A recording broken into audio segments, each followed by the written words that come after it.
Assalamualaikum warahmatullahi wabarakatuh. Kami dari kelompok keju kelas 9 Hodijah hari ini akan melakukan praktek bioteknologi keju. Sebelumnya biar kami jelaskan terlebih dahulu dasar teori dari keju. Keju merupakan massa padat hasil fermentasi susu hewani. Fermentasi keju dibantu oleh enzim atau bahan pengasam. Keju merupakan salah satu aplikasi bioteknologi konvensional dalam bidang pakan. Tujuan dari dilakukannya percobaan ini untuk mengetahui proses pembuatan keju dan untuk mengetahui pengaruh jenis susu pada warna, bau, dan rasa keju. Alat dan bahan untuk percobaan ini cukup sederhana. Alat-alatnya ada wadah, sendok, panci, saringan, dan kompor. Tapi di sini kami menggunakan rice cooker ya. Bahan-bahannya ada susu plain 500 ml, susu coklat 500 ml, cuka, sama garam. Variabel pembeda yang kami gunakan adalah jenis susu. Kami gunakan susu plain dan susu coklat. Berikut ini adalah langkah-langkah pembuatan keju sederhana yang dapat dilakukan di rumah. Langkah pertama adalah pasteurisasi. Langkah ini merupakan langkah pemanasan susu. Susu dipanaskan hingga mencapai suhu 100 sampai 120 derajat Celcius. Hal ini bertujuan untuk membunuh bakteri patogen dalam susu agar aman dikonsumsi.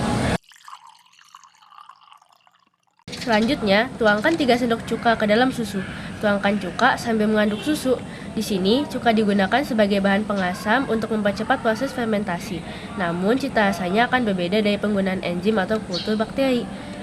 Selain cuka, kita dapat menggunakan perasan jeruk atau lemon sebagai bahan pengasam untuk menambah rasa. Setelah cuka dituangkan, susu akan mengalami koagulasi atau penggumpalan. Dapat dilihat dari kedua cairan susu, baik susu plain maupun susu coklat, gumpalan yang muncul sama-sama berukuran kecil dan terpisah-pisah. Hal ini mungkin dipengaruhi oleh kandungan pengemulsi pada susu. Sambil terus mengaduk susu, tuangkan garam secukupnya. Di sini kami menggunakan 1,5 sendok makan garam.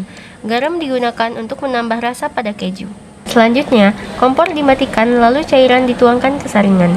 Kami menggunakan kain agar seluruh air terpisah dengan baik. Di sini dapat terlihat bahwa susu terpisah menjadi 2 bagian, yaitu curd and whey. Bagian endapan yang kemudian akan menjadi keju disebut curd, sedangkan sisa air disebut whey. Curd atau keju dipindahkan ke wadah dan ditekan-tekan menggunakan sendok.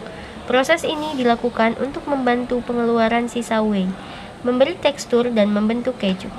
Lalu, keju didiamkan di dalam kulkas minimal selama 8 jam. Lama waktu didiamkannya keju akan mempengaruhi kepadatan keju. Semakin lama didiamkan, maka keju akan semakin padat. Setelah 2 hari, keju sudah jadi dan dapat dikeluarkan dari kulkas. Di tahap ini kita sudah bisa melihat hasil dan perbedaan dari kedua jenis keju. Kita dapat bandingkan kedua hasil akhir keju melalui 4 hal: bentuk, bau, warna, dan rasa. Bentuk. Keju dengan susu plain maupun dengan susu coklat sama-sama memiliki bentuk dan tekstur berupa gumpalan lembek yang padat dan tidak terpisah-pisah.